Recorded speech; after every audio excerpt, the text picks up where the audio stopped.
What it do? Welcome to episode 4 of the Freeaboos podcast. Today we are going to be going over chapters 1141 and 1142. Oda going on break after 1142, which lets us play a little bit of catch up and actually eventually be able to do other stuff other than just recapping chapters. Not that that's not fun and exciting, but so much more to talk about than just the recent chapters, which have been truly some of the, like, in terms of most consecutive important chapters, I can't think of, like, in terms of just everything. I know the meme is that every chapter in One Piece is important. It's true. It's just like, as time has progressed, there is more and more stuff that is happening that is more and more important, even with the quote down chapters. So, that being said, let us get back into it with chapter 1141, titled An Older Woman, with the cover story of Who's Who being a dick and threatening to kill Page 1.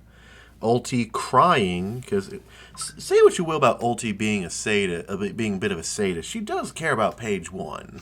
Oh yeah, and she is not someone I would trifle with in such a manner. Looking at this, it's pretty rough.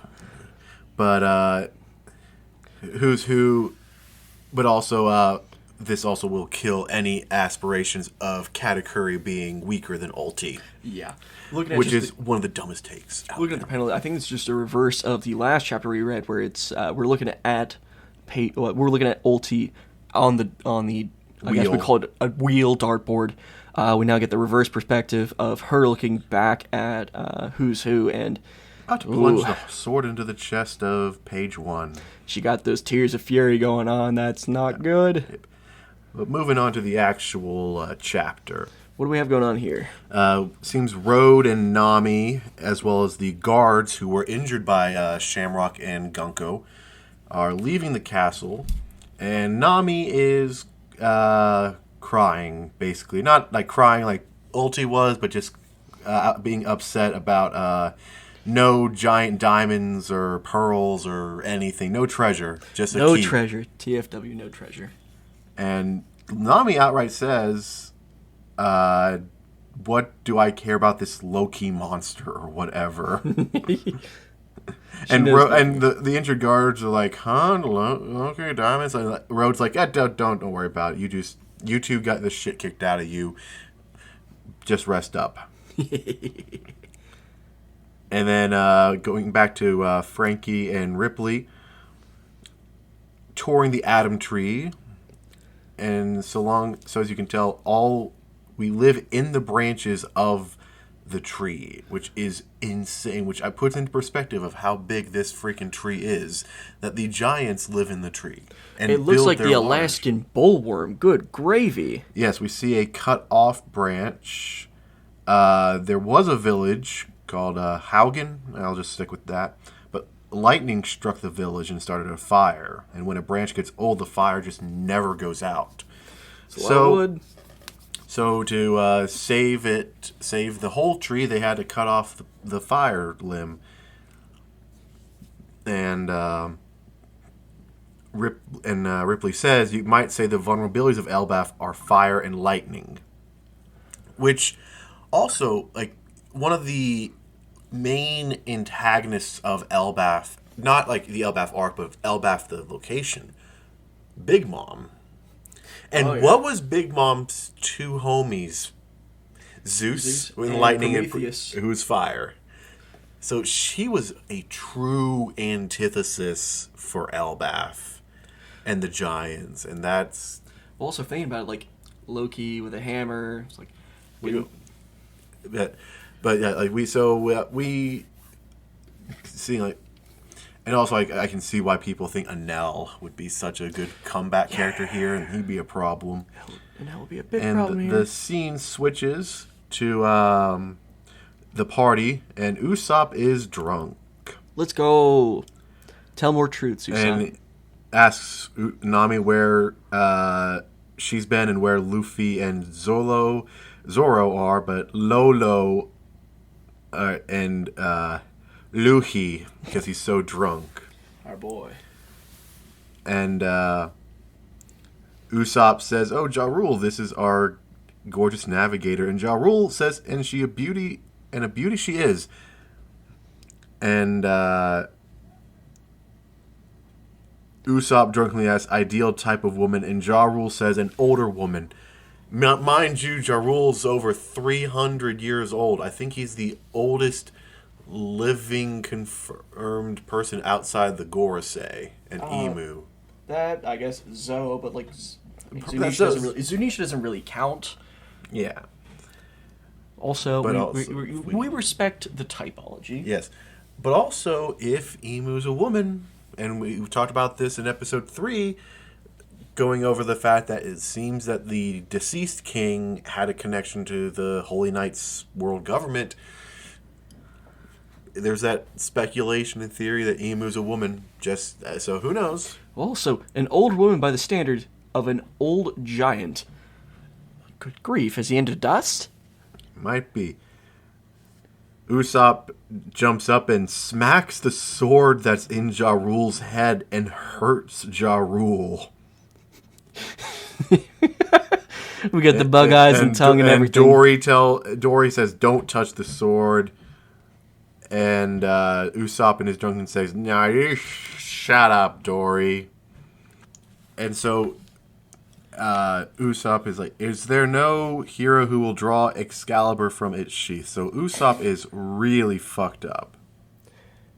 Well, also, we know better than to simply take the things Usopp says lightly. Mm-hmm. But also Nami says she can't really blame him for acting this way because it's been a dream of Usopp's since Little Garden, and that would have been like what, their first month of their journey, like in terms of One Piece timeline canon.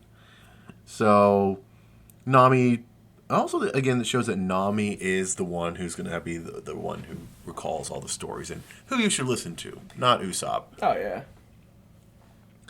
And Sanji looks around and is like, Gurd's gone, because of course his woman detector is functioning. He got a unique form of observation hockey, called Woman's Sight. And it cuts to where Gurd is. Gurd now treating those guards, having Road brought the guards to her. Also, can we just talk about the fact that, like, giants... It's not talk about that giants can't... It's so hard to interact with humans because they're so small. So, like, Chopper... They're smaller than mice to a lot of them. Yeah, Chopper would be struggling to treat a giant. Meanwhile, a giant would be struggling to treat Luffy. Yeah. And... which is a unique challenge I think we will actually see in this arc down the line, is the fact that you have these varying sizes, and that's a problem. But Gurd's wondering, why were you there at the castle? And Rhodes like, I was only going for my block castle. That's where the Straw Hats first woke up, was actually in Rhodes' little... Lego version of Elbaf. So he's like saying, I was just going there for that. Meanwhile, Gurd calls out the bullshit. Says, he looks pretty sweaty. It's like, and Road, being basically the giant pirate's version of Sanji, I wish you'd stare at me forever. And then Gurd's like, let's wake the guards. And Road's like, no, let's not. And basically Road's like, clearly telling there's some bullshit going on here. And while Road is trying to think of something, it's also clear Gurd's kind of the Nami of the new giant pirates and knocks his ass to the floor with her axe. And Road says, punish me. Ruh-roh. Because Oda loves his freaky deaky. Oda's a very particular type of man, and by now we have a very particular idea of what his type ideal woman is. And tastes. Yeah. And now it cuts to the underworld, where Luffy and Zoro are with the key being bigger than Luffy. What am I even looking at here? There's a lot going on right here. And Luffy and Zoro are with Loki, and Zoro says this giant is huge. Oh, that's freaking Loki. Holy cow. Yes, Loki, of course, post Shamrock Cerberus. Took me a second to look around for a second, like, okay, yeah, there's a lot going on there. Mm-hmm. I don't think Luffy is taller than like the actual heel of his boot.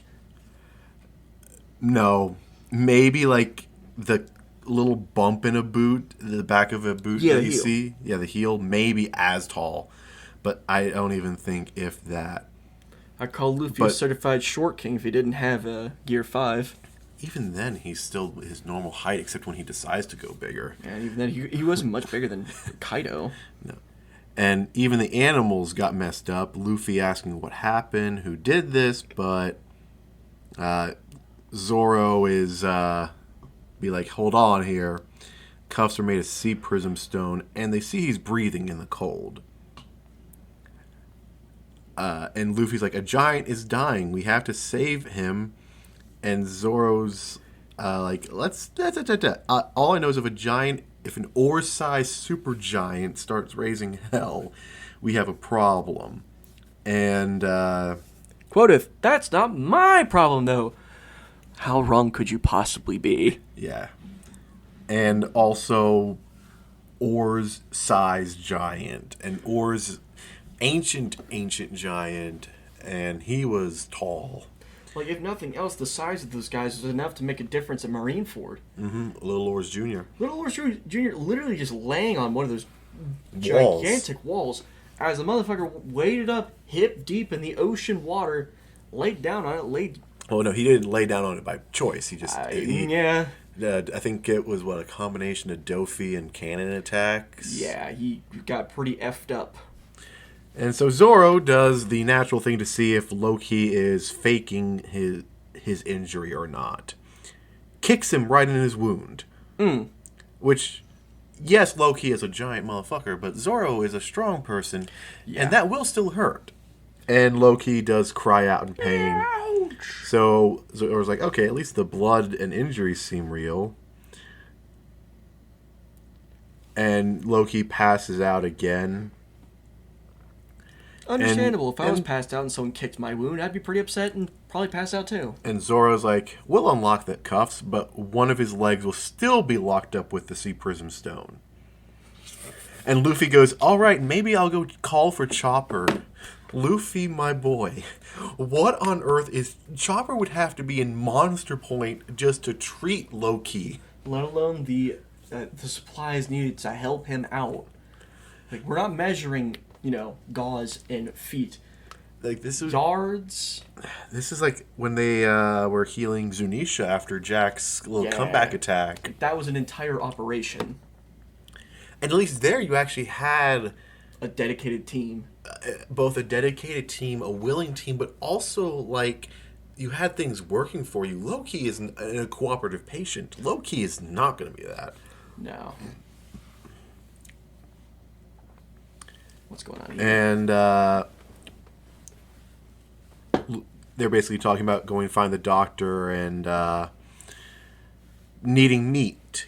Luffy can't get better without food. And Zoro's like, well, there's all the animals over there. It's like, Luffy's like, don't say that. They're my friends. I'll hunt some different ones in the mountains. Luffy 50-50 between animal's best friend and their worst enemy. Also, Chopper being designated emergency food. Yeah. Like, Luffy being a little silly here with it. Those are friends and you don't eat friends. Even though Luffy has stared at Chopper hungrily. Luffy has attempted to eat Chopper a couple of times. Yeah. And they, all right, let's get the doctor first. But then they hear something from above. And we see Hajrudin, basically the new giant pirates, coming down in one of their boats. But that's a problem, though. Because even then, at this height, they will die. Uh-oh. But Luffy just basically pulls a Marineford, goes Gum Gum Balloon, and... Finally, after nearly 1,000 chapters, we see the return of one of my favorite moves. The Gum Gum Balloon? Yeah. Yeah, I can't... Because, like, Tank Man against Cracker was the closest we came to it. Yeah, because Tank Man has the... I think, if I'm reading into Tank Man right, it has the inherent Gum Gum Balloon into it. So, like, it reduces... But it's the closest thing. I recently saw a YouTube short and is, like, pointing out about, like, that fight with Cracker is like, that's the first time we actually really saw Luffy get full. Yeah. which is damning, and also Cracker running out of steam with his devil fruit because it was like the unstoppable force meeting the immovable object almost. The insatiable force meets the unfeedable object. But Luffy just laughs as they land, and granted, they do bounce off and still get hurt. Better than dying. We only got severely injured instead of dying immediately. Which, hey, you're alive. They're just as happy as they are angry, despite how... And Hajrudin asks, whatever you do, do not set Loki free. Ruh-roh, the plot is speaking directly to Luffy. I wonder how long he'll listen. You can't trust Loki. He's a cunning, cruel, vicious, backstabbing, and conniving villain. We've known Loki since we were children. Oh, and Luffy has that face. He has that face of like when from like Dodon, and like the lying face. If he told you anything that made him sound sympathetic, then he's lying. He's the kind of beast who will kill his so-called friend at a moment's notice. He's an enemy of the world. And Zoro says, well, it's too late. And we see Loki stand up. All but one leg chain. One leg is still chained, means that he can't use any devil fruit power, which is key. Because Sea Prism Stone. And holy shit, he is actually about as tall as Oars. He is gigantic, good grief. That Sea Prism Stone cuff alone. And then they're like, oh shit, Loki. I thought he was passed out, which may have been a trick by Loki, or he was just playing it up a little bit. Or he was passed out, but then he felt like the pressure just released from his limbs and he woke up. Yeah. And Loki grabs the hammer, Ragnir. Ragnir, we're getting awful close to a particular term here. Yeah, Ragnarok. Yeah. Yeah, and that's one of the theory, Ragnarok, the end war, and the war to end all wars, basically. So that is how 1141 ends. Loki free, Loki being revealed truly to be massive, and definitely in the League of Oars. So, if by no other virtue than size. Yeah. And at this point, it seems more likely that Oars and Little Oars Jr. are more in Loki's tier as opposed to the other way around. Not in terms of power, but in terms of height, yeah. I think that's partly the ancient giant race. I mean, like the Dory and Brogies and Jaw Rules even, they're the new giants, which are getting smaller than the ancient giants of Oars. So, but the ancient giant blood of is clearly alive in Loki. But going on to 1142, titled What I'm Afraid Of. And here we see Yamato one-tap Who's Who. Let's go. Get fucked. And that just automatically puts her clear above Jinbei. And again, that just reasserts how strong Yamato is, in my opinion. Yamato's a force of nature. And it was recently, we had talked about this earlier today off air while we were eating lunch, but page 1 in Ulti's father has been confirmed. He's the former warlord that was defeated by Ace, and Kuma took his spot.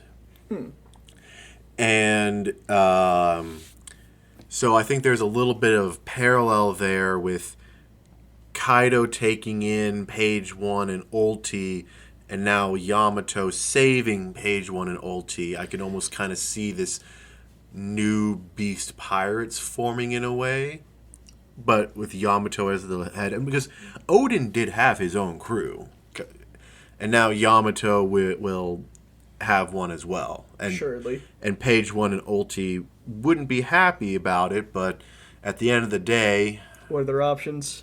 Death or being with the person who saved your asses.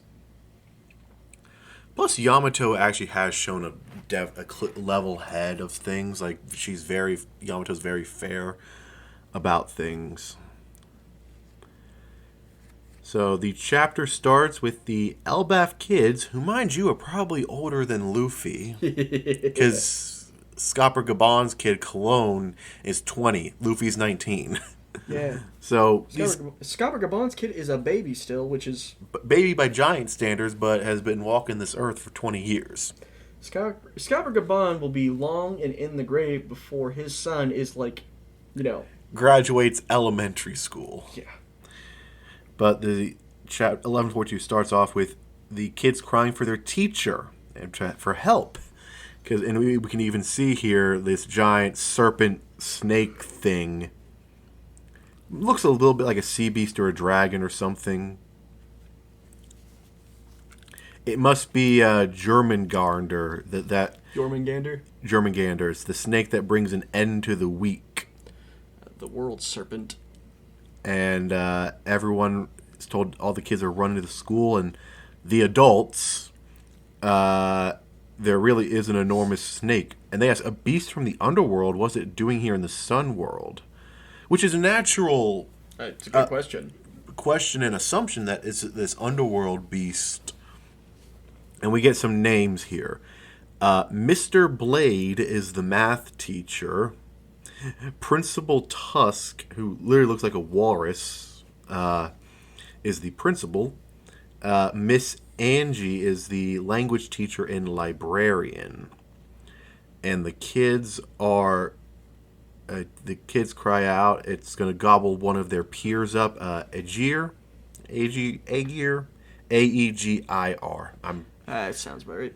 Like Aegis, Aegir. Yep. And the snake's about to do it, but Principal Tusk comes in with a big hammer and whacks the snake away, calling X Slam. And X gonna give it to you. Yep. And it's... and here comes Saul. And actually, we can clearly see it looks like the peg leg of Saul here in this frame. Peg leg well, we're not going to say confirmed.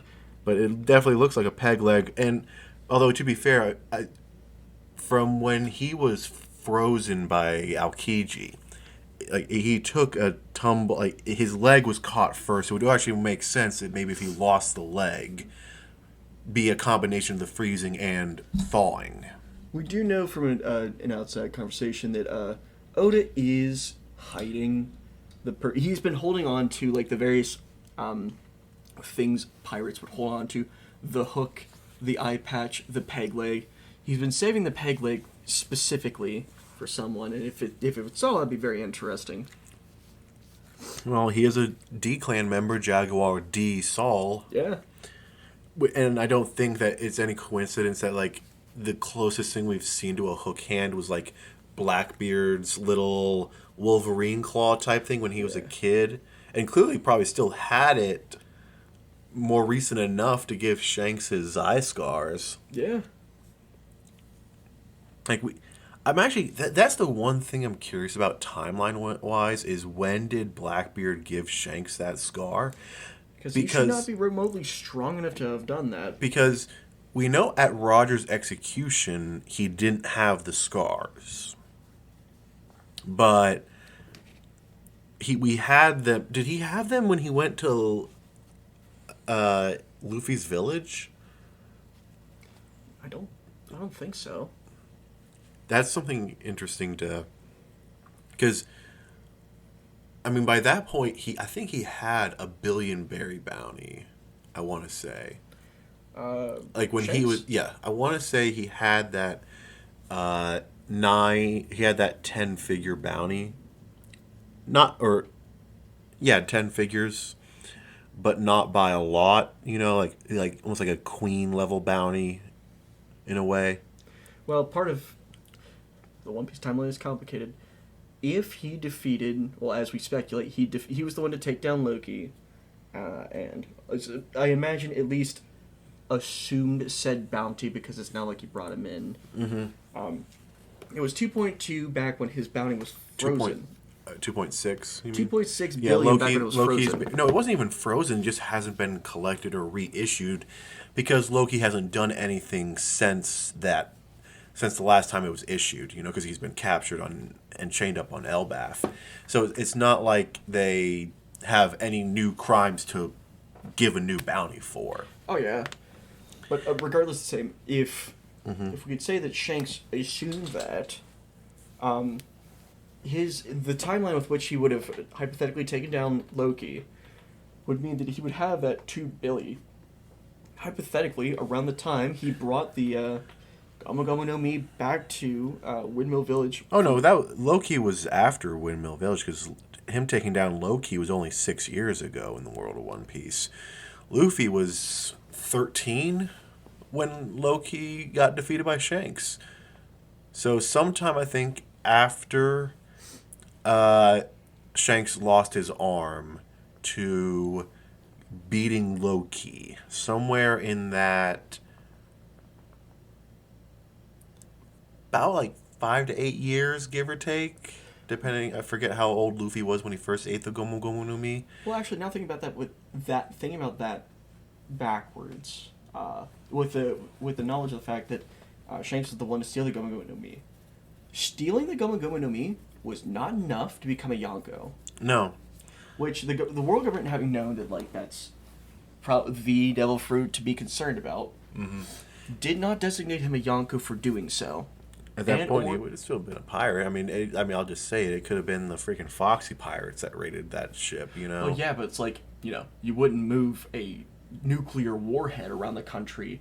Like if you're moving a nuclear warhead around the country, and someone effing steals it. Yeah, they get jumped right up to the top of the priority You're about to be list. FBI's top, Number probably 5 wanted. Number 1. Yeah. But the kids are shocked at their mild-mannered principal, and Saul clearly using some armament hockey here, too. Let's go. Which, again, not shocking. And, but they knock out or defeat this giant snake, and we do see that Tusk is a former giant pirate. Although he says, my back. And, yeah. And they're like, you used to be a warrior too? And the rumors were true. Mr. Saul is super duper strong. He was in the Navy, right? So they are aware that he was at least part of the Navy long time ago. And then Robin and Chopper are also here. Wait, if Saul's carrying them, does that mean that they were with him when he punched the snake? Oh, they were in Saul's beard. That's what it is. That's a place to chill out, I guess. I mean, freaking, what's his name? Inazuma was chilling in Ivankov's hair for most of Marineford, so... Premier living space. Apparently, Ivankov actually does charge rent. And if you can see the ocean, the rent increases. It's like for like 1,000 odd berries or something a night or something, or a day. But yeah, a chopper bounty a night. Yeah, basically. And Saul says sorry for the scare. And we see that Mr. Wolf, the gym teacher, was attacked by something. But right off the rip says, forget me, what about the children? Good teacher. Teacher Ylva? Ylva? Y-L-V-A. Ylva. Can we not get these weird-ass ancient Nordic names? I don't speak Japanese. I do not speak Nordic. I do not speak Swedish. Please, Oda, mercy. You mustn't touch the children. Based. They're heading towards the beach. They seem to have fallen asleep, and they wouldn't talk back to them. And we see the little kids all asleep, and they won't respond. And also, we see what's clearly an arrow, so Gunko has a little something to do with this. Don't so like clearly, that. This ain't some underworld shenanigan. This is some holy night shenanigans. We're trying to turn the giant island into Epstein's Island. We can't be having that. Well, they just want to take the kids and then destroy kill the adults. And they sound the horn because clearly some shit's going down. And mind you, this is independent. This is all separate happenings of what's going on in the underworld with Loki being free. Which is the crazy thing here, is the fact that they don't even know that... They don't even know Loki got 3/4 free. And they hold on, sorry. Reminded of possibly a related Norse myth, now that I think about it. So there is a story with which Loki, this kid, and Thor are on an adventure for whatever given reason, and they encounter this dude called Utgard Loki. And he's a wizard. Just put up with my retelling of the story for a minute. And so he basically puts Utgard Loki puts Loki, Thor, and this kid through some trials and tribulations, just basically to mess with them. One of which is he makes the kid run with makes the kid do a race against one of his servants, and like it's really close, but the kid is like just slightly slower than the servant. He makes I think Loki enter a competition of eating something, which I couldn't remember, but Loki ends up losing to this servant. I think that it's also where he challenges Thor to lift up a cat. Like he's like, if you're so strong, lift up my house cat. Surely you could do that, strongest god or whatever. And so Thor's like, all right, bet. And so he tries to pick up this cat, and he ends up only being able to lift up, I think it's either 3 of the legs or only 1 of the leg off the ground. He's like, why is this cat so effing heavy? And so Utgard Loki had tricked them. Like the kid, he was running against the personification of fire. Or no, he was running against death. Like, no matter how fast you are, you'll never outrun death. Whoever Loki was eating against, like, you might eat fast, you'll never out-eat fire. And it's like, Thor, you might be strong, but you're lifting up the world serpent. You might be strong, you cannot lift the earth that's underneath of you. Yeah. You were saying that, and my mind jumped to a Superman bit. Like, the door to the Fortress of Solitude was locked, and there was a welcome mat outside it, and under the welcome mat was a key. It's like, seriously, and I think it was like Lois was with him or something. It's like, seriously, you have the key under your doormat? What are you, stupid? It's like, well, yeah, I can pick it up, no problem, but it's made of like this incredibly dense like space material that no one else on Earth can possibly lift. So yeah, I can leave it there. It's like only I can deal with it. Yeah. So. Well, it's also in that same myth, I'm pretty sure, that he challenges Thor to a drinking competition, and Thor, famous for his ability to drink, barely loses the competition, whoever it was against. The Utgard Loki had connected his drinking horn to a fucking lake, and he drank 3/4 of the lake or something, nearly empty. And that's about the time Utgard Loki was like, all right, you guys are really cool and all, but I need you to get the F out of my castle before things get really bad. And we see more monsters appearing, kind of just looks like devious wolves and other weird mythological animal, bird thing. And the children who were just talking to them are now passing out too. Uh-oh. And Chopper's like, let me down, I'll take a look at them. Again, Chopper will have to be like freaking, at least in his martial arts form, to look at the children of giants. How's he going to look them in the eye? I don't know. And they need to stop. They need, like, the first thing we got to do is stop the children who are already walking and get them to safety. And we go back to the underworld. And Loki's like, you thought leaving one leg trapped in sea prism stone would contain the true extent of my power? That was foolish of you. If you want to save Elbaf, undo the final cuff now, and we see the hammer that Loki has. This hammer is larger than Hajrudin. That's a big hammer. And did he pull this out of his posterior, or did he call it? No, I think it was beside him, like near the tree.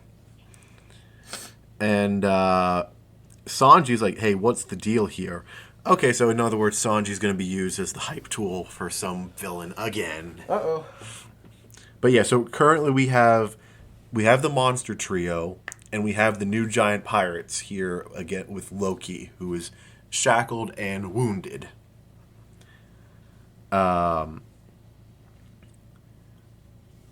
Loki says, better hurry up. If I keep landing blasts, eventually they'll hit something, and the fires will spread. You know what Elbaf is susceptible to, right? I can bring you all to ruin, he cries out, and smacks into the tree with his hammer, and it causes a lightning strike. Uh-oh. And that's a bad thing, and we got fire. Uh-oh. There's fire on the south side of the island. So now they have a fire. They have the kids wandering off. They're like, things are going on. And one of the teachers says, I recognize those monsters. We see a little bit of flashback. Loki has a huge hammer and destroys the world. No, he doesn't. The one who destroys the world is Nika. Look, ew, he's scary. No, look, Loki is scarier. The scariest thing of all is Fenrir the giant wolf. And we see them we see the kids all get into a little bit of a, being kids, bickering back and forth of what's scarier. Ghosts. Druggers. Storms. Jormungandr, that snake that we saw. My mom. Muscle Man in the comments.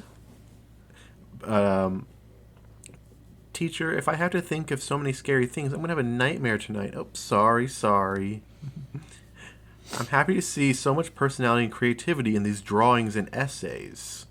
And so the teacher recognizes that these creatures that are currently attacking, and we see a bear, a giant snake, probably like Loki to the kids. Yeah, their idea of a Loki. Giant bird, some nightmare visions have come to life. And now we cut back to the Holy Knights. Okay, this is interesting. The one Holy Knight who has the dragon, I forget what his name is.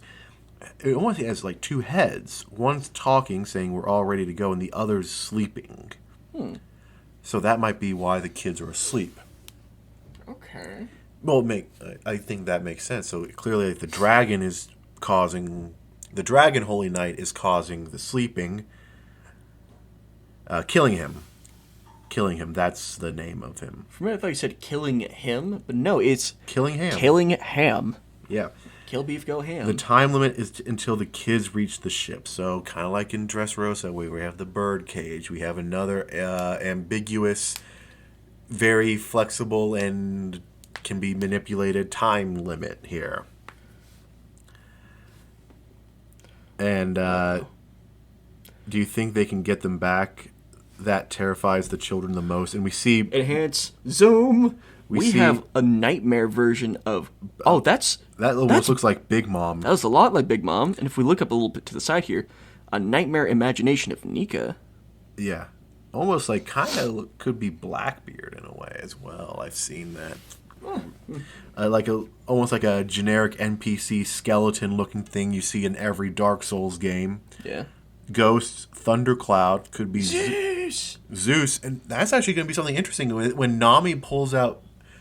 when Nami pulls out Zeus, the giants know Zeus was Big Mom's. Yeah. Oh, that's going to be a very interesting... the lore implications of pulling out Zeus here are going to be big. Yeah. And we just see this... I'm going to say that, I can't wait for some shots to be animated, and this is one of them.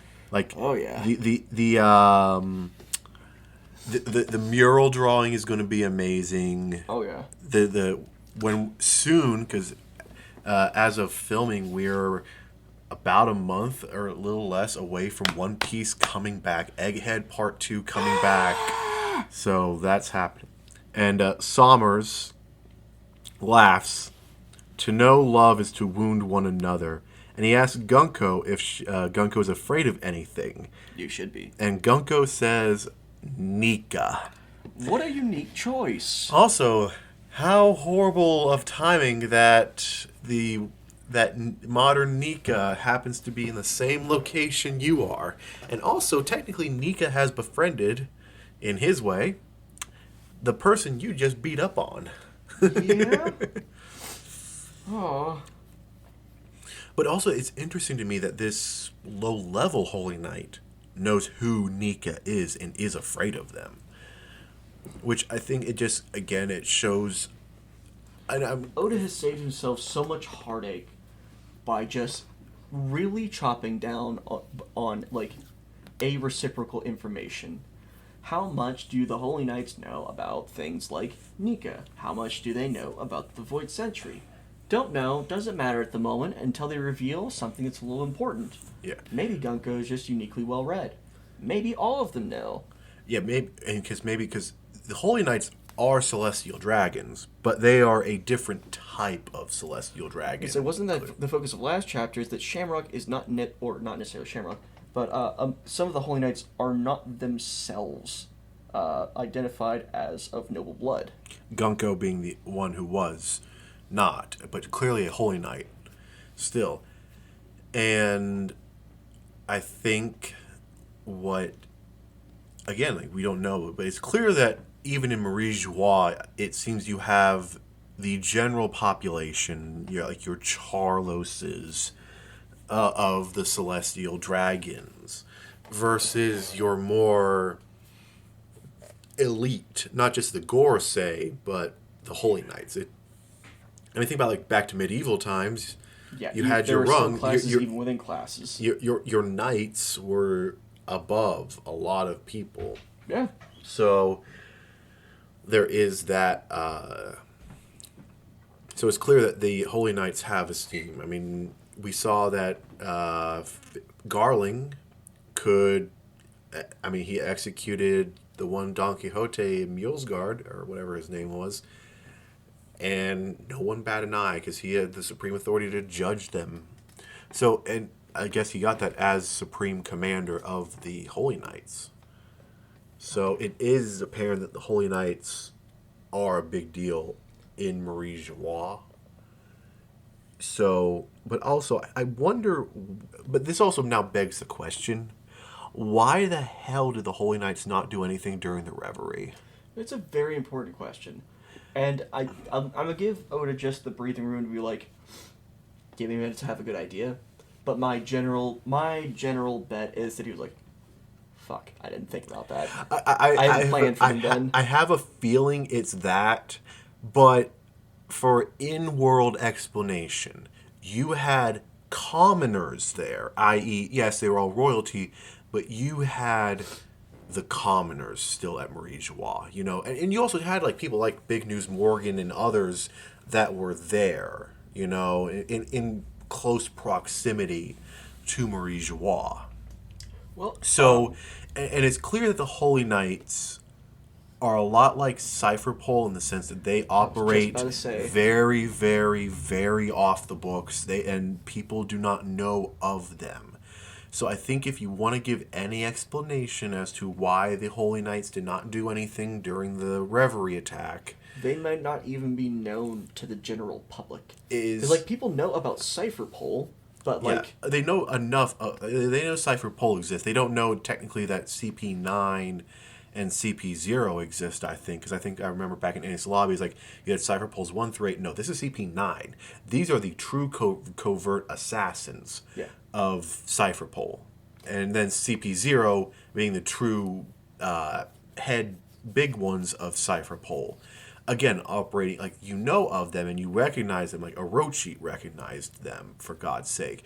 But, and people of Dressrosa recognized Cypherpole. However... If we just do, like, a simple, I guess, simple parallel comparison, like, Cypherpole still had to get permission in order to interfere with the fight between Kaido and Luffy. Shamrock just showed up and stabbed Loki. Yeah. Which, I'm assuming he did without permission, but, I mean...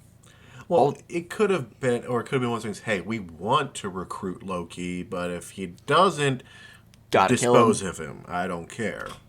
But I think, again, like, I think that can just be the in-world explanation of why the Holy Knights didn't do anything during the Reverie is... They're not supposed to be seen. Yeah, exactly. And that was chaos, and... It doesn't matter how good you are when you have chaos happening. Mm-hmm. A lot can go wrong. You can miss a lot of things, and they would have been seen.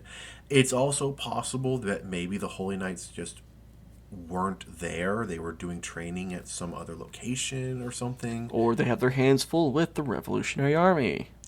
I don't think so, because the Revolutionary Army only had Sabo, Karasu, Morley, Lindenberg there. You did not have a lot of the forces. It was just I'm thinking about, like, because at the river we had a bunch, what was it, 7 nations rebelled? You had... Yeah, there is the potential that maybe the Holy Knights were doing some... Just recovery. Yeah. Like, alright, you need to put down these rebellions ASAP. Maybe. We need to send our top guys out now. I think Akainu also sent the Seraphim, like the Dofi Seraphim, the Moria Seraphim, and the Crocodile Seraphim to deal with that as well. But, again, I'm more willing to bet Oda just hadn't really thought, at least, like, true conceptualize the Holy Knights when he was writing the Reverie. Yeah, that's almost certain. But at least I think the explanation of they couldn't do anything because who did we see fighting? We saw the admirals who are public faces. We saw Cypherpole, like the guys in suits, who are known enough that it's not a problem for, like, I'll say common noblers to see fight. And you also had, like, those knights, like, you know, those guys in white suits and who carry lances and stuff that seem to be the bodyguards. Who would you rather have put down a riot, the FBI or the Secret Service?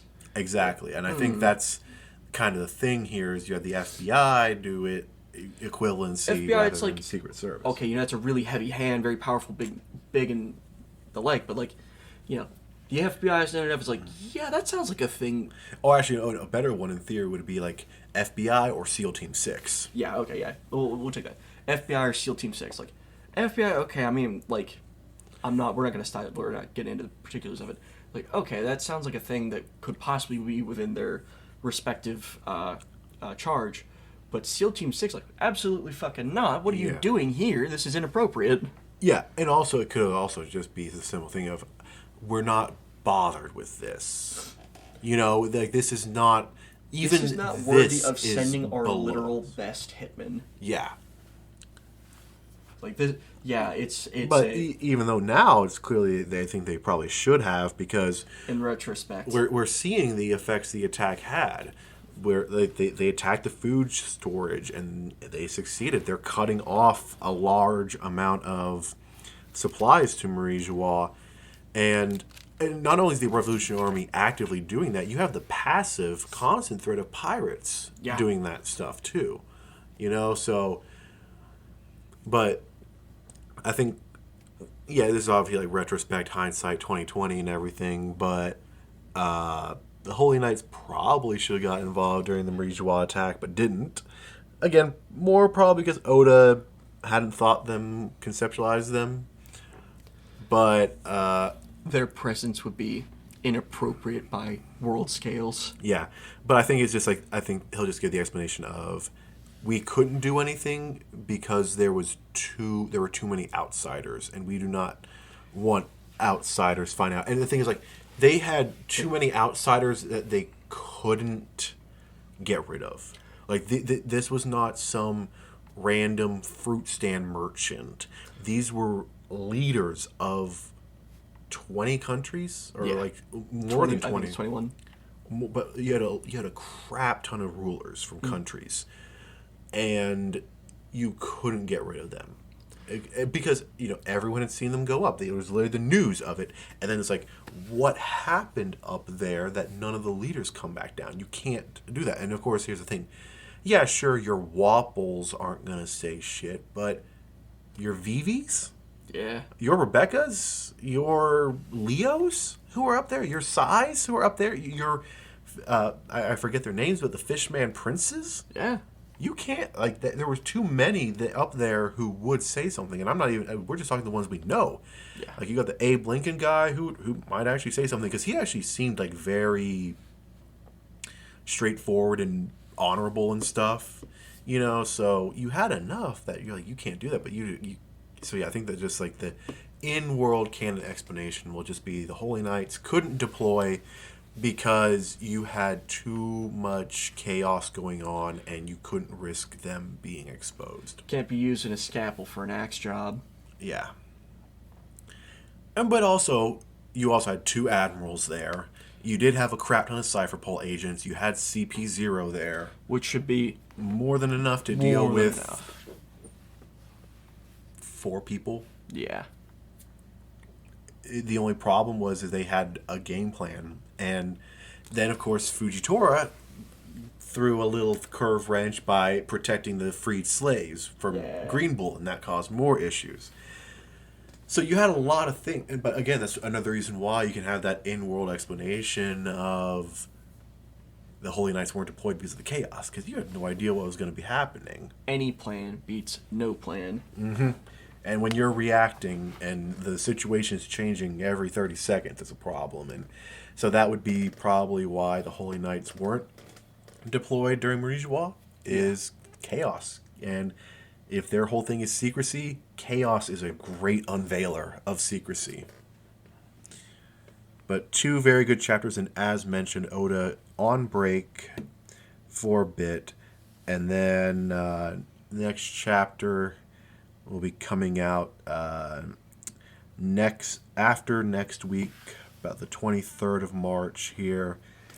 And of course, like as mentioned, we have the One Piece anime coming back, and that is in April.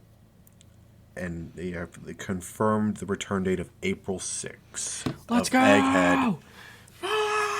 Which obviously, maybe we can do a quick, I don't know, quick in quotation marks here for us, but quick, like what that. No, well, yeah, maybe like a quick recap of what happened in the first half of Egghead and what will come in the second half. Obviously, first half of Egghead. Well, we got to brush up on the end of Wano, because getting to Egghead is a lot of the journey. We saw Law, Kid, and Luffy have one last pissing contest, jumping off the waterfall. Well, also, just a little before that, we get the information that they need to get the F out of Dodge. Green Bull shows up, and it was about to be bad. Were it not for the combined forces of the Akazaya 9 doing their best, and then the mythic Wi-Fi hockey of Shanks just showing up. That made Green Bull twerk on it. Yeah. But yeah, that happened. If it weren't for that, Green Bull might have straight up totally fucked up the consequences of Wano. Yeah, I still think Green Bull would have gotten dog walked, because like even a not 100% Law, Kid, Luffy, Straw Hat, even throw in the rest of the Heart Pirates and Kid Pirates, as well as the rest of Wano. Like you throw in like again the Akazaya 9, Yamato. Oh yeah. Like they would still get him, because even then. But how many would have to go down? Yeah. In the fight with Green Bull, it would have been cataclysmic. Yeah, they would have been in Wano for an extra long time. Yeah, they need it out. But so after Green Bull twerks, thanks to Shanks' Wi-Fi, break it down. We have the separation of Kid, Law, and Luffy setting the charts.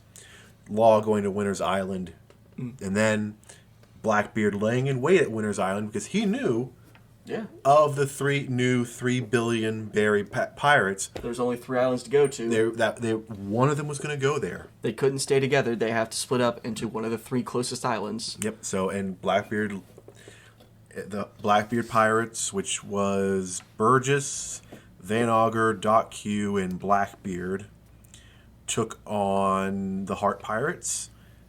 Law gave a good fight of it, but Law did his best, but he's not ready. And also it was a bad matchup, because while Law does have hockey, he's too reliant on his devil fruit, and you can't be that against Blackbeard.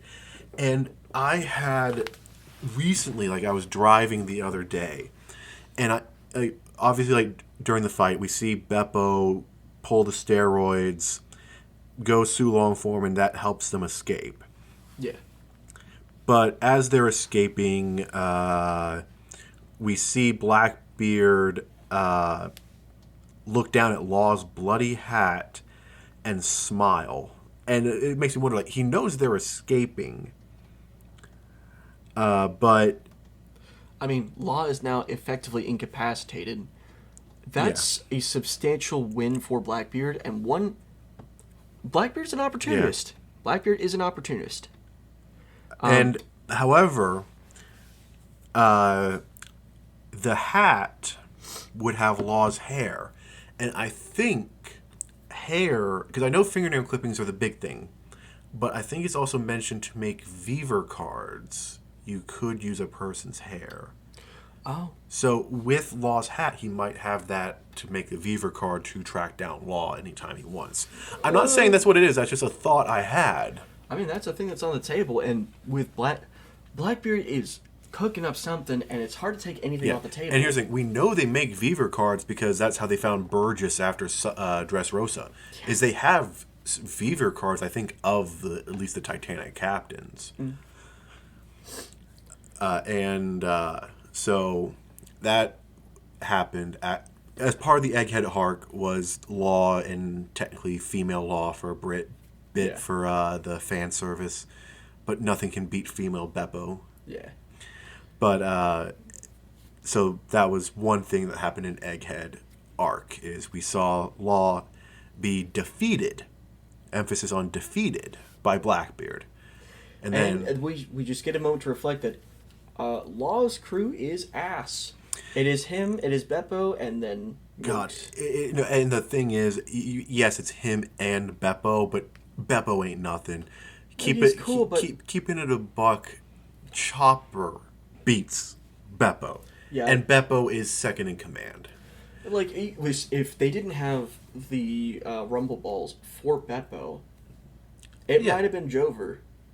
Yeah, so I'm not like Law just needs to suck it up, join the Straw Hats, and just deal with it. Congratulations, I'm on the team now. Yeah.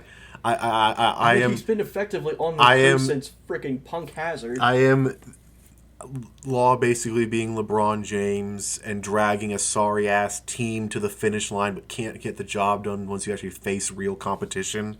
And then just join the super team. Law, just join the Straw Hats. Remember how we teamed up to kill Kaido? What if we did that for Blackbeard? Look, the thing is, I think Law was the only Devil Fruit user on his ship, though. We don't know much about the other. I couldn't name a single. Gene Bard. He was the former slave that Law freed during Saba Odi. He's like the bigger guy with the big like peanut-shaped head. Oh yeah. Yeah. That's the only other one I can. Oh, and Penguin is one of like the two guys who like were like in Wano with them. Penguin. I know that because I like penguins, and also like it's on his hat, and I know. And, like, the other guy who's, like, kind of, like, almost, like, joined at the hip with Penguin. But I can recognize some of Law's crew. I can't give you their names, but I don't think there's any other Devil Fruit users other than Law. So, that would actually help them, because then the Blackbeard Pirates will not kill them for their Devil Fruits. Yeah. They might still kill them, but at least you're not giving them a true reason. Yeah. But again, following up on that, just defeated Law, but...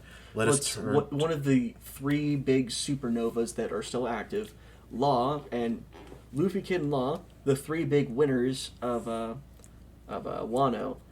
Well, one of them's down, and then I'm assuming within relatively the exact same time frame, Kid rolls up to Elbaf, and he needs to cause trouble because he just can't leave well enough alone.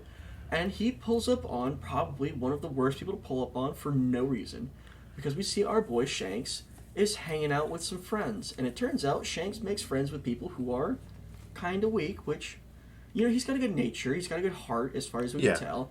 He's like, all right, you guys, you're under my umbrella. You're my friends. We'll hang out. But, when it comes to fighting, it's like, leave that to me. That's my department. You guys be silly little guys.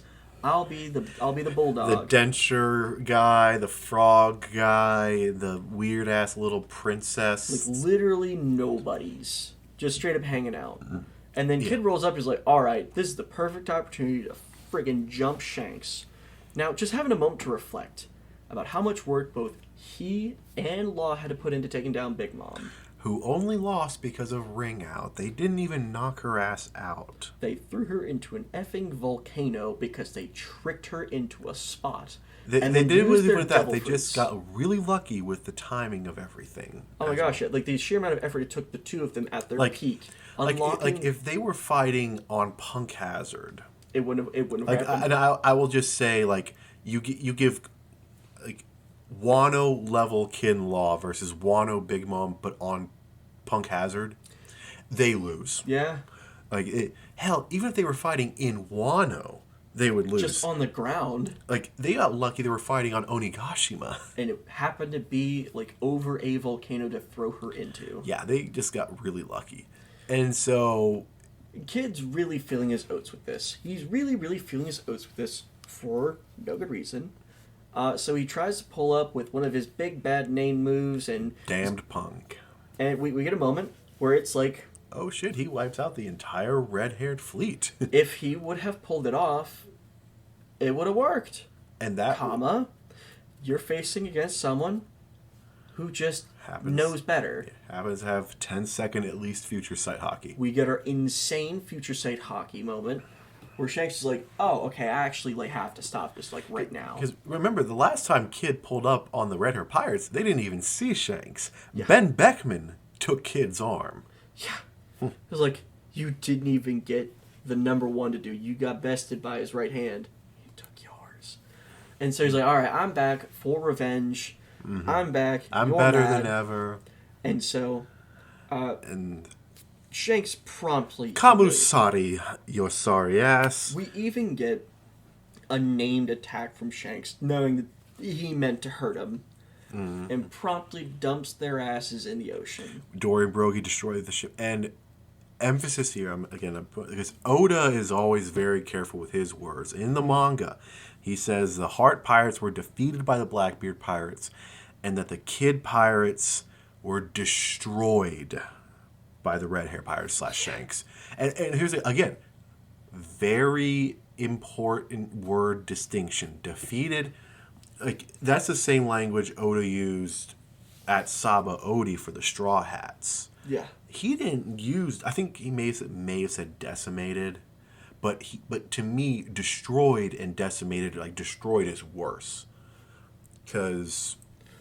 Well, we also saw the symbolicness of the flag burning. Yeah, that's a lot. And in One Piece, that's very symbolic. We saw the Whitebeard pirate flag burn during Marineford.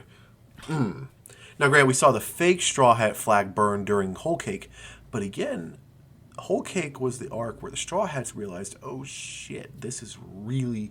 we have to face off against these strong people. Great. And I think you could almost say a bit of them did die during Whole Cake, in the sense of they got woken up to reality of what they were now having to face. Because you got up to Whole Cake, your strongest opponent had been Doflamingo / Fujitora during Dressrosa. We'll give a technical shout out to Aokiji, but not really.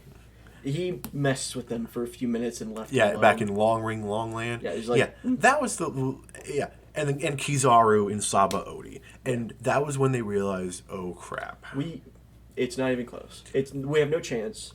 Whole Cake, it was I think the first time they managed to get one over on someone they're not going to defeat. Yeah, and they didn't. They managed to defeat him.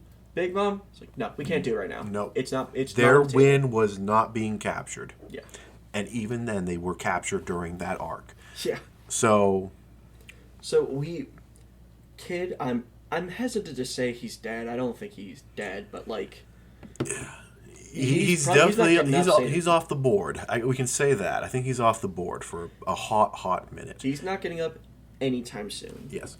And so two of the three Billy supernovas are off the board. One temporarily, one probably more long term.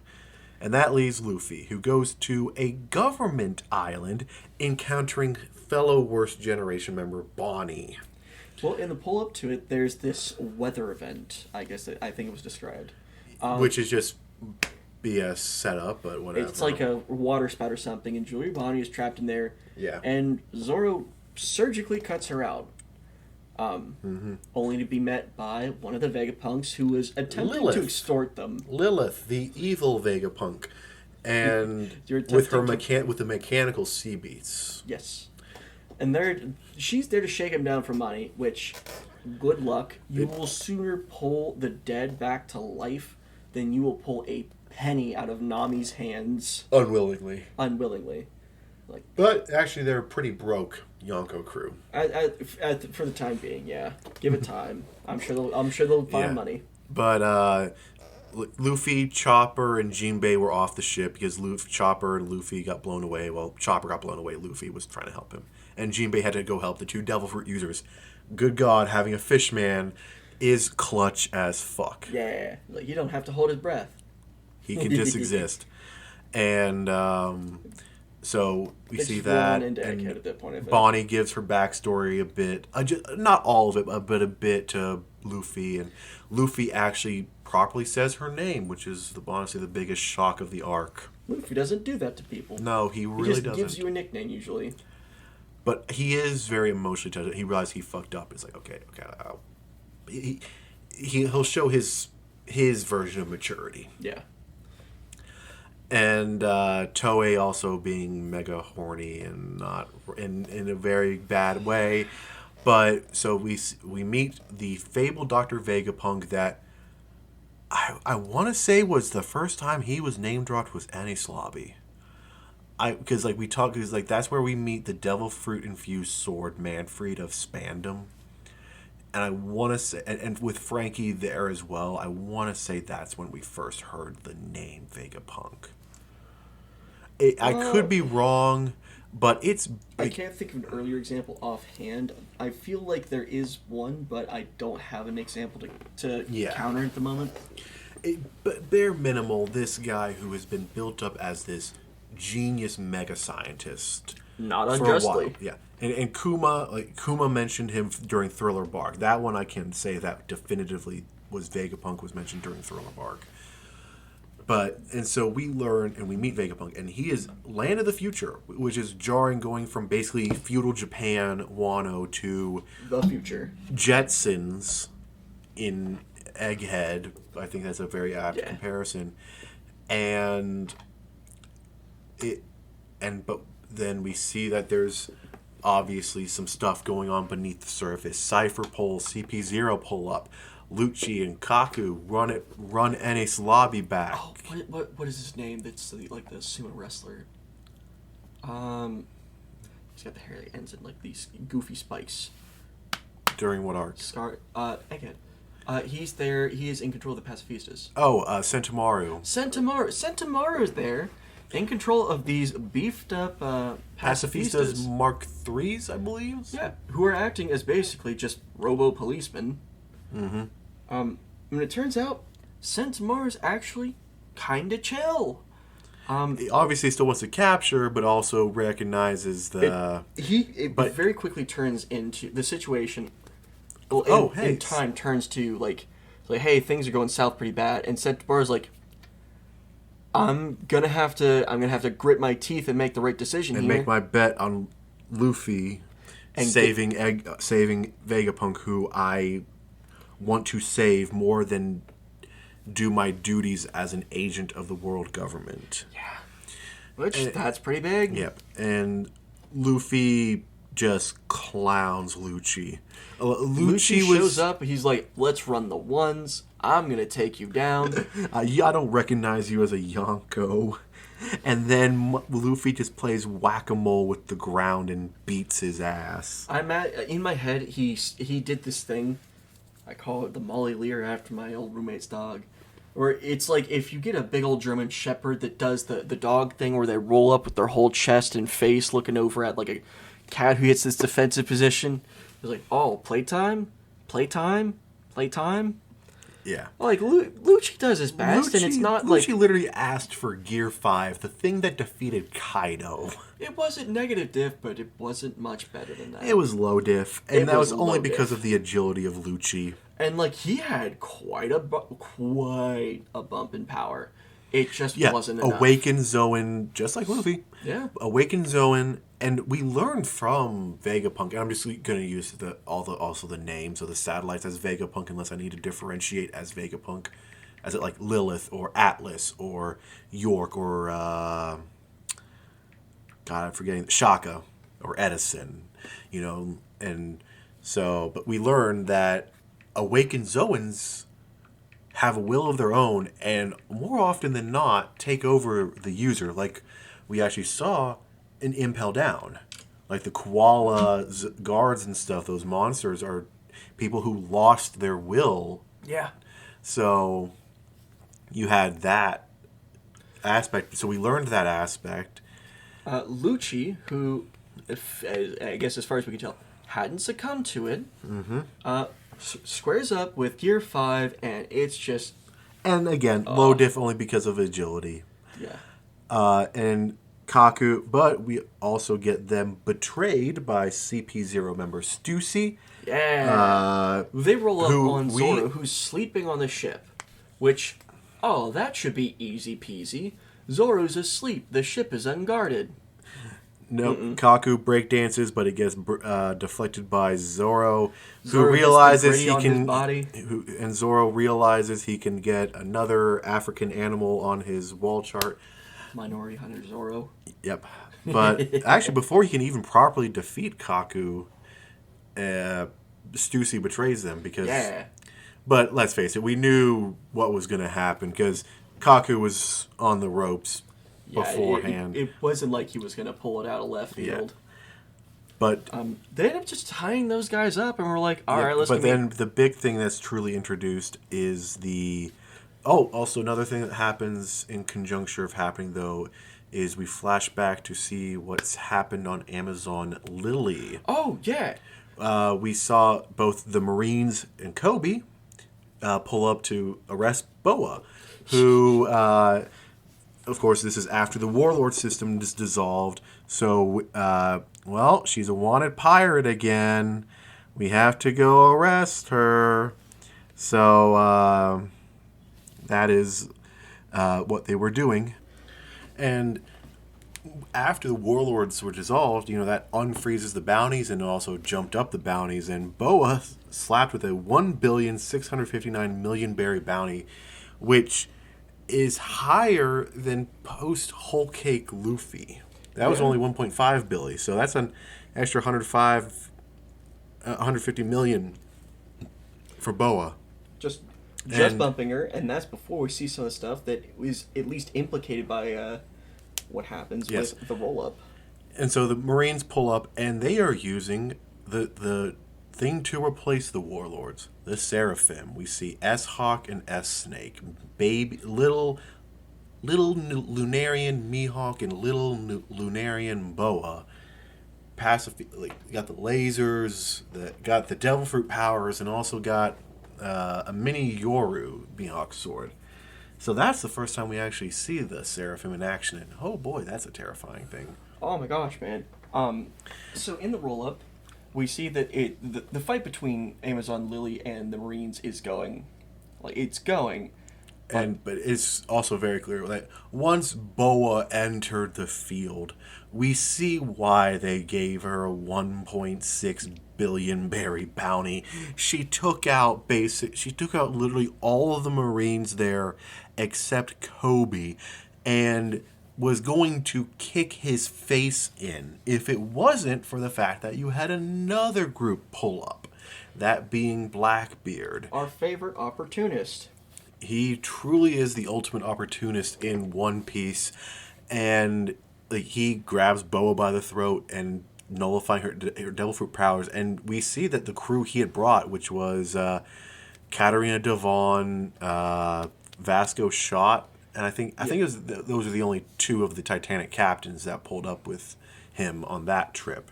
This would have worked. But we have more people pull up. And then, as he's choking her, and Kobe's helpless because it's like, because Boa says that even if someone were to take my devil, because she knows what Blackbeard's after. Oh, yeah. If someone even were to take my power, they can't undo what I've done. So your people are still in stone even if you take my power. We get the other part. Her Devil Fruit power works because she is exceedingly beautiful. Mm-hmm. Blackbeard, who is just openly noted as ugly, he takes that right on the chin. What would it do for him? I'm sure there is some Blackbeard pirate in on Hachinosu that's pretty damn fine and would do fine with it. Oh yeah, we could. You know, like I. Just giving her ability, even someone who's, very pretty, not even necessarily the most beautiful one in One Piece, but let's face it, yeah. When we flashed to Hachinosu, there were definitely some I will say, beautiful looking women there. So you definitely could have Oda's had a simple something. man. Yes. So we're in this stalemate, and then Rayleigh comes in and is like, I'd only have to deal with the Navy's bullshit, but I gotta deal with Whitebeard's cabin boy as well. And then Rayleigh is able to negotiate with Blackbeard and Boa and Kobe. And I would assume after she had the Navy officers, like that one guy, he's one of the Marine officers I see, and he pisses me off. He's the guy with the big ass head, and he always has a cigar in his mouth. I think he's a vice admiral. He just pisses me off because he thinks he's hot shit, and he doesn't. The characters that think they're hot shit but ain't are definitely one of the ones that get under my skin the most. It's one thing you talk the talk and walk the walk, I'm fine with that. It's when you talk the talk and you ain't worth shit that pisses me off, and he is one that ain't worth shit. Oh yeah. Honestly, Kobe could probably beat his ass, and he's only a captain, you know? So, Rayleigh basically is like, hey, let Blackbeard, let Boa go. Boa, undo everything. Navy, you get the fuck out. Of the three parties here, you are the losers. Get the fuck out. But just be glad that... And we also see that Blackbeard was actually going to be taking Marine soldiers hostage. Oh, yeah. But the thing is, Rayleigh didn't... I'm not going to say Rayleigh didn't care about that, but he knew, if that's what will get Blackbeard to leave Amazon Lily, he'll be fine with it at the end of the day. He's not going to think twice, because also at the end of the day, he knows the Marines would arrest him and throw him and impel down if they wanted to. So, oh yeah, he's not going to lose sleep over Blackbeard taking some Marine soldiers, but Kobe sacrifices himself and gets taken prisoner solo by Blackbeard and taken to Hachinosu. And that creates its own problem. And that's a separate thing during Egghead. But again, we see, and Boa's wondering what to do now, because clearly, I think she's technically the only one with a bounty on Amazon Lily, at least confirmed. I was gonna say, I don't. Her sisters might. I could see Clarissa having one too. Yeah. And I'm sure Shaki has one too, considering Garp was chasing her apparently. Oh yeah. But obviously Boa's the big one, the big prize there. And Boa realizes for Amazon Lily she has to go. And so we're left a little bit of wondering what's Boa's next move. We end up zooming back into Egghead proper again. Mm-hmm. Zoro and Luffy have taken both Lucci and Kaku captive. They ended up meeting up with, I think it's Shaka Good. Yeah, the good Shaka, and the true Vegapunk, the Einstein-looking person. Also, real fast, have you heard the dub version of Vegapunk? No, I haven't. Oh, I will show you. Give me 1 second here. Vegapunk dub.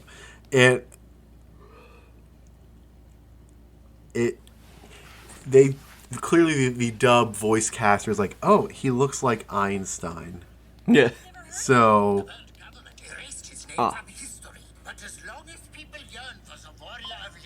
This. Yeah, the German dub voice, which honestly though, Einstein was fair enough.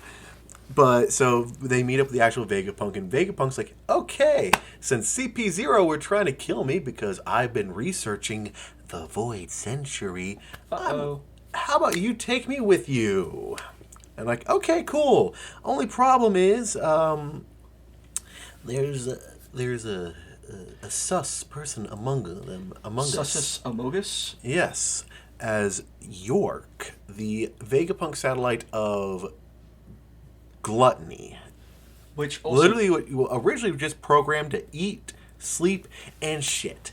That was her original purpose. She lived in the life. But she threw it all away to try to become a celestial dragon. Which, I mean, there's no difference of what she was doing in Egghead versus what she'd be doing in freaking Marie Joie. If anything, she'd have a harder life in Marie Joie because then she'd be expected to make all the shit Vegapunk makes. Yeah. Like, what a move. No one ever says she's smart. No, she is not. But she does set the Seraphim loose. And because she's a Vegapunk, there is no one to technically stop the order. So we have S-Hawk, S-Bear, S-Shark, which is Kuma and Jinbei Seraphim, respectively, and S-Snake and S-Hawk, the 4 Seraphim rampaging. Yeah. And that causes a lot of problems. Destroys a lot of the lab. Technically kills Atlas, I believe. He was like the yellow and red one, Vegapunk. I think they also mess up Pythagoras, who's like the robot. Pythagoras. I think that's who I was. Atlas got fucked up by Lucci. Yeah, Pythagoras was the one who got fucked up by the Seraphim. And they also mess up Edison pretty bad. Yeah. Don't kill him, but he's only a head with little tiny arms and legs. You were going to come up with actually a fairly complicated plan of how to... And it was actually a good plan. She had imprisoned a bunch of Cypherpole agents. The OG Vegapunk. Yeah. As well as, all the people who come to inspect the island and then killed Shaka. And then killed Shaka. Domed his ass. Yeah. What is it with traitors actually getting kills? God bless it. That's one of the few times you actually see kills is when people are betraying someone. Or they're the victims of betrayal. Oh, yeah. Just let people kill. So, fight breaks out, obviously, and first we snapshot over to, I think it's S-Hawk and...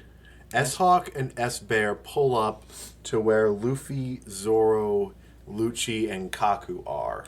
And it's pretty serious. And at first, Luffy and Zoro keep Cypherpole people chained up and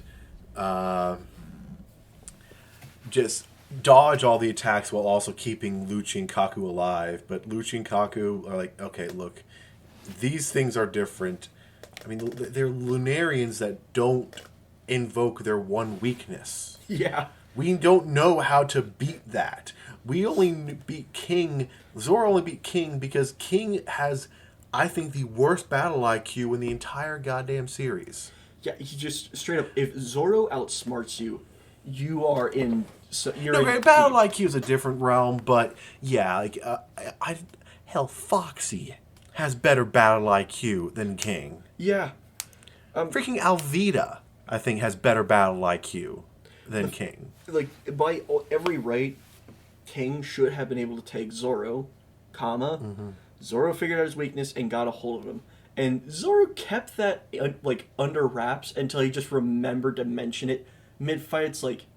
Yeah. Even freaking Luffy had the same reaction as Lucci, which is very damning sentiment.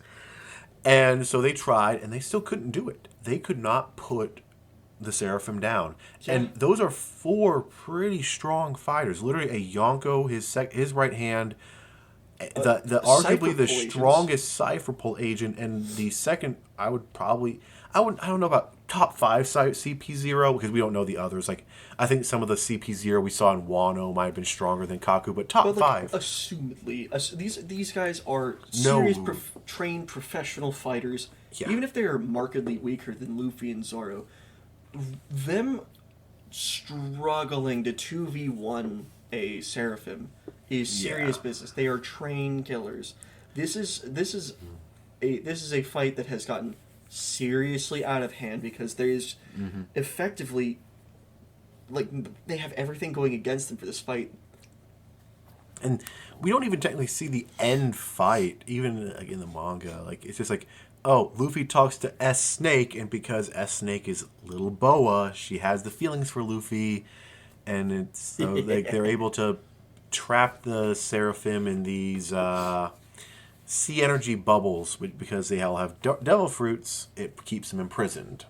Which we get some interesting insight on how the Seraphim work, and that even as machines, like straight up machines, do have to abide. There are laws that they have to abide by. And it does seem that one way to beat them potentially down the line, at least, is drop their asses in the ocean. Yeah. Like it's nice that the devil fruit weakness is still prominent enough to manipulate fights like this, but I mean, it's not like they're just gonna let themselves get tossed into the ocean. Oh God, how it's been a minute since I've seen this. How does it ends up resolving with resolving? We get the intervention of the Gorosei, which is I think right where the anime is. That's where it's supposed to pick up. We see that something that I think some people forget is that independent of the Straw Hats getting onto Egghead, the world government was planning this siege of Egghead anyway. Yeah. Like, you still had the plan of Kizaru escorting Saturn, this grand fleet of Marines going to Egghead, basically to Buster Call it. So separate of the Straw Hats pulling up, that was going to happen. And so, yeah, we see at the end Kizaru, who will cause a lot of PTSD for the Straw Hats, because the last time all but Luffy saw him was Saba Odi. Yeah. And Luffy saw him at Marineford. So double dose of PTSD for Luffy. I think in the manga we do see that there is something of a fight with Luffy and Kizaru, but Kizaru actually has a character arc here, which is pretty wild. Which is going to be very fun to see. And like Vegapunk and Sentomaru are his friends. Yes. And we get a reflection that Kizaru is unclear justice or lazy justice? Lazy justice. He's lazy justice, and for all of what we've seen of Kizaru, he is an admiral, but he's just this is his 9 to 5. Mm-hmm. His heart's not in it. He does it because this is what he has to do. Like, he has no strong moral convictions on this, but this is actually a strong confliction for him. Yeah. And it matters because it's like he was ordered to go and kill his friends, and so he's like, yeah. Like, I can do it, I will go and do it, but... And then there's the additional complication of Bonnie. Yes. But going back to what happened before the break, we'd mentioned Kobe. He's on Hachinosu. And he gets freed. And I find this very interesting. He got freed by Perona, who was largely inactive until we found out that they also had a hold of Gecko Moira. Yep. And Perona found out when she was with Mihawk in his castle. And Mihawk's like, whatever. And went to do that. She knows she couldn't get Moria freed by herself. But I find it interesting because, again, independent of Garp coming in and wanting to rescue Kobe, is you had Perona freeing Kobe. They had no idea he was actually going to be free when they were sailing in. Yeah. The fact he was freed was like, oh, cool. We don't actually have to go around this island trying to find where the fuck the prison is. Cool. Like, that's a little easier. Because we get Helmeppo does something. He begs Garp for help. He begs a ton of other Marines. Like Vice Admiral Dahl. We meet and we see and that's another thing. Like Vice Admiral Dahl and I think it's like 5 or 6, like 7 maybe total Vice Admirals pull up to Egghead. Bunch of Kizaru's and a bunch of NPC bots, but that's still a lot. It was like they actually pulled up like a. But they will pull up, and we saw this, and so that's going to be a thing. And Garp goes and he gets Helmeppo. He gets sword. Sword, and we also learn what sword is. It's Marines who've turned in their resignation but still don the Marine capes and hats. Yeah. For as long as it works out, and it does. I think I get why the Marines kind of let them do it because sometimes they realize that their chain of command sucks. Well, if they succeed, it looks good on them. The Marines are so good people. If it doesn't turn out, they're not us. Resignation. Yeah, so it's a win-win for the regular. And for the Marines. But we also see definitive proof that Kuzan Aokiji is with the Blackbeard Pirates. Also, we briefly see, speaking of the Iceman himself, he and Van Auger pulled up onto Whole Cake, and Aokiji just no-diffed Cracker. Aokiji, look, we get a lot of Aokiji just being an absolute effing monster during Egghead, either in flashback form or in present tense, but in a moment for the present tense, because we get the Garp roll up, and we actually get to see Garp in action. Why is Garp the hero of the Marines? Because when he pulls up and he's serious, he pulls off his Galaxy Fist. Galaxy Impact, and it is. Oh my god! If you didn't have a name, it was Jover. And I think that just also shows and Garp fought Roger a lot. Holy shit, Roger! Damn, you survived. You dealt with him. Also, shout out Don Chinjiao. Sure, you had your pointy head caved in, but you lived. You lived, and he actually decided to deal with you. Props. Yeah. Also, something I talked about 10 minutes ago, he was after Shaki. Yeah. And somehow she's fine. So, okay, but I don't know how much Garp was actually truly chasing after her, but... Regardless, we get to see the Garp rolling up on who do we have present? We have San Juan Wolf, Pizarro, Shiryu, Vasco Shot, and are Kiji. all and Kiji are there. It starts off with Garp just, absolutely humiliating San Wolf. Was it San Wolf? San Juan Wolf, the giant, one-tapped. Dunzo. Vasco Shot, non-factor. And it's a fight largely between Aokiji and Garp. And we get actually, because we got to see how much of not just Garp being a monster, but Aokiji being a monster, we see for the first time in the series someone who is not unaffected, but when frozen by Aokiji, just poof. Which shows the hockey, which shows how, when Kaido said hockey reigns over everything, that if anything, true. That is one of the best examples we have, is Garp freeing himself. And it's not like Whitebeard had the tremor fruit, so that's why he could break out during Marineford. No, Garp just flexes it, and it's done. And he freezes him a couple of times. It's something during the fight that people noted, when Aokiji's sending ice blocks to him, and Garp's punching them back. He actually infuses the hockey into those ice blocks as he punches them back, so Aokiji actually has to dodge. Yeah. So he's both defending himself and turning it right back into offense, which is dumb. And Garp even says, "Damn, that I've lost about half my strength." We get a nice little flashback too at some point about Aokiji joining up with the Blackbeard Pirates, because after he loses his fight with Akainu, Blackbeard rolls on up and he's like, "Hey, how's it going? What's going on? What are you doing nowadays? You up to anything?" And they end up being nice drinking buddies. It's a nice, fun evening until Aokiji hears, I think it's... God, it's the hypnotist dude. I'm blanking on his name, but...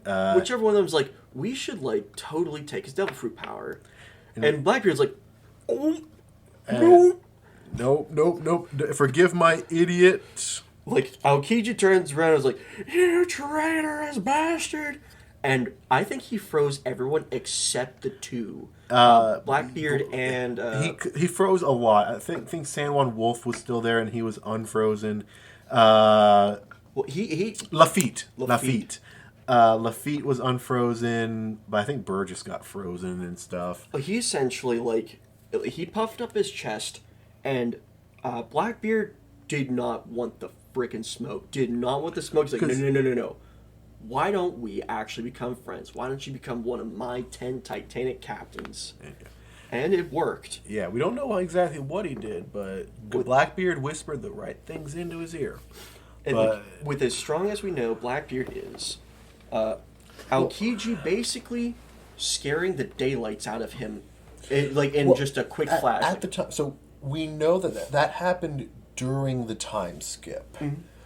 So at that time, Blackbeard was still fairly new with the rumble, tremor, whatever fruit. Oh yeah, but still But then the powerful. problem though is then he couldn't use it because if he used it, all his comrades who were frozen would shatter. Yeah.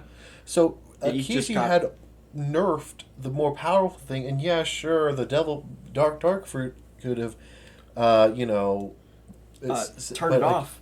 But as we saw in the training session, turns out Aokiji and Garp got hands and strength and hockey galore. They have practiced training, not even hockey, just straight up boxing, punching battleships, and apparently Aokiji was Garp's biggest pupil for a long time. Yeah, so I think at that time Aokiji still would have dog walked him, Blackbeard.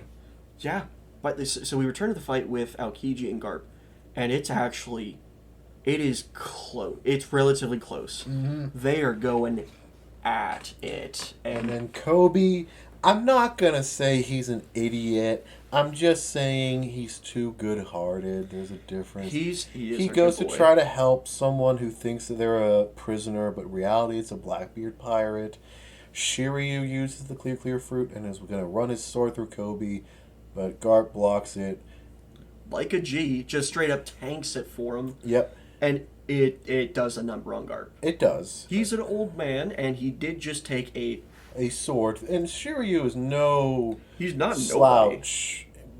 This isn't some Blackbeard pirate number 288 stabbing Garp. This is a man who's very strong in his own right and he has I'm going to say he probably has a supreme grade sword. I thought that was confirmed, but I might be wrong. I think it has been confirmed. I just can't remember off the top of my head. But you have so that happens, and then Garp Pizarro's active. Fuck you, Pizarro. Here's a punch to the face, and we're getting Kobe out of here. Aokiji. I don't know how much Aokiji's heart is in this fight. He has to fight, but I don't know if he's truly going all out. I stand by my philosophy that the strongest form of Kuzan, narratively and in the entire story of One Piece, would have been during the fight with Akainu. Yeah. Because, novel concept, that's when he had both his actual legs. Yeah. Because he is now a one-legged man with an ice leg. So I think the Punk Hazard / fight for Fleet Admiral was the strongest Kuzan's ever been. But that's a separate thing. And we see Kobe's progression. We see him from the fucking Alvida bitch boy to new hero of the Navy. Honesty, impact to Pizarro's hand to save Garp's ship and Tashigi and Groose and everyone else on the ship. Blows and to smithereens. Bits. Also shout out Groose for actually stopping the rubble. Yeah. We see that Garp's philosophy of you pull up to an island and you can only save a baby or an old man. What do? You save the baby, leave the old man behind. And that's Garp's philosophy, and Garp sticks by it by telling them, hey, go. I don't care. You go. And the ending shot of, I think it's 11:22, is Garp surrounded by Shiryu, Vasco, Aokiji and Garp's getting frozen over by Aokiji. And so it ends with the old hero of the Navy having saved the new hero, but at the cost of his own, I'll just say freedom for now, because Garp...